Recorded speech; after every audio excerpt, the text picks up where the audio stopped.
आपको भटकना नहीं पड़ेगा, आपको इधर उधर जाना नहीं पड़ेगा, आपको धर्म बदलने की जरूरत नहीं है। आपको अपना जीवन सही करने की क्या है, जरूरत है। आगे क्या लिखा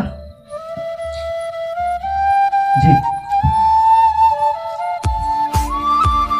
13 वचन, तू खून ना करना। क्या लिखा है, तू हत्या ना करना, तू किसी को हत्या ना करना, मर्डर नहीं करना। आज इंसान क्या कर रहा है, हत्या कर रहा है। आज जगह जगह हम लोग सुनते हैं। पिछले दिनों में अभी मैं अपने मध्य प्रदेश से एक घटना को देख रहा था। एक छोटी मासूम 4 साल की बच्ची को कुछ लोगों ने पकड़कर उसके साथ रेप किया और उसके गले को क्या कर दिया, मोड़ दिया और उसको मार डाला। ये हमारी देश की दशा है, ये हमारे समाज की दशा है मेरे प्रियो। लेकिन बाइबल कहती है तू हत्या ना करना।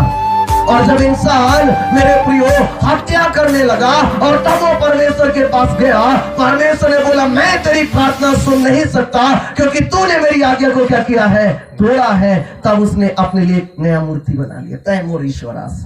वह नहीं सुने तो ठीक है, तैमूर बन जा।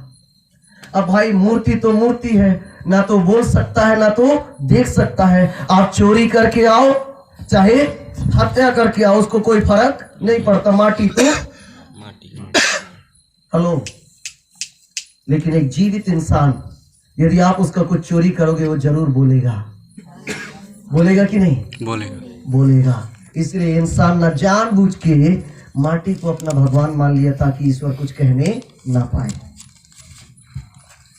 बड़ा साफ शब्दों में सुन लीजिए आप, लिखा है तू क्या नहीं करना, खून ना करना, हत्या ना करना। आगे लिखा है तू व्यभिचार ना करना, तू व्यभिचार ना करना। बड़े साफ शब्दों में लिखा है यहाँ पर तू व्यभिचार ना करना। व्यभिचार से मतलब है मेरे प्रियो, विवाह के पहले तू किसी भी स्त्री और पुरुष के बीच में एक शारीरिक संबंध ना हो। आज हमारे समाज में क्या होता है, लोग इसको छोड़ते दूसरे के साथ शादी करते हैं, उसको छोड़ के तीसरे के साथ शादी कर रहे हैं। वो अपने एक पति के साथ ईमानदार नहीं है, इसलिए वो अपना ईश्वर बदल लिए। और ईश्वर बदलने से काम नहीं चलेगा, अपने चाल बदलो। आज का पीढ़ी में देखो ज्यादातर जवान लोग भाग जाते हैं। बाइबल में लिखा है ये व्यभिचार है। वो किसी भी धर्म का हो, मुझे धर्म से कोई मतलब नहीं है। बाइबल की संस्कार को हमको अपने जीवन में एप्लीकेट करना है, अपने जीवन में लागू करने की जरूरत है। Hallelujah, hallelujah, hallelujah. मेढ़ा में एक अंकल जी हैं और वो अपने ईश्वर के बड़े भक्त थे। और मैं उसको पूछा, मैं बोला अंकल आप बड़ा भक्ति भाव वाले हो? हाँ। बोले मैं बड़ा भक्ति भाव वाला हूं और मैं एक ईश्वर को मानता हूं। मैं बोला अच्छी बात है, आप मानिएगा, लेकिन मैंने उसको पूछा ईश्वर का गुण क्या होना चाहिए। हेलो, मैंने क्या पूछा उससे, ईश्वर का गुण क्या होना चाहिए। उसने जिस ईश्वर के बारे में बात किया, मैंने उसको बोला उसकी कितनी पत्नियां थी, तो उसने बोले हजारों गोपियां थी। और उसने बोला, मैं उसको बोला वो गोपियां नहीं थी, वो नहाती हुई हमारी बहनों को नंगे वस्त्र में, नंगे तन को तालाब के किनारे छुपकर क्या करता था, देखता था। मैंने उसको पूछा अगर आज एक बहन नहा रही है और आज एक जवान जाकर उसको झांक कर देखे तो गांव वाले क्या उसको ईश्वर बोलेंगे कि छिछोरा? क्या बोलोगे? है ना, गांव वाले तो लठ लेके दौड़ा देंगे। तो मैं बोला जो इसका चरित्र नहीं है वो ईश्वर हो नहीं सकता। पड़ोस वाले को बोलो हमको धर्म नहीं, हमको चरित्र चाहिए, हमको चरित्र चाहिए। क्या चाहिए? धर्म हमको लड़वा देगा लेकिन चरित्र हमको सुधार देगा। ताली बजा के उसकी महिमा करें। हालेलुया।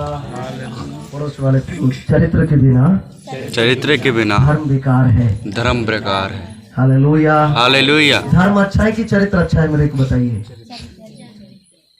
चरित्र के बिना धर्म क्या है? बेकार है। तो वो बड़ा शांत रह गया और बोले सर बात तो सही है। मैंने उसको बोला आपकी उनकी 3 बेटियां हैं, और मैंने उसको बोला आपकी बेटियां तालाब में नहा रही हैं और मैं आके वो नहा रहे हैं वहां बांध में खड़े होके उनको देखूं तो आपको कैसा लगेगा? तो बोले मैं तो उठा के चप्पल मार दूंगा। तो मैं बोला जिसको आप ईश्वर बोल रहे हो तो यही किया पूरा, उसकी हिस्ट्री पढ़ लो। मैं बोला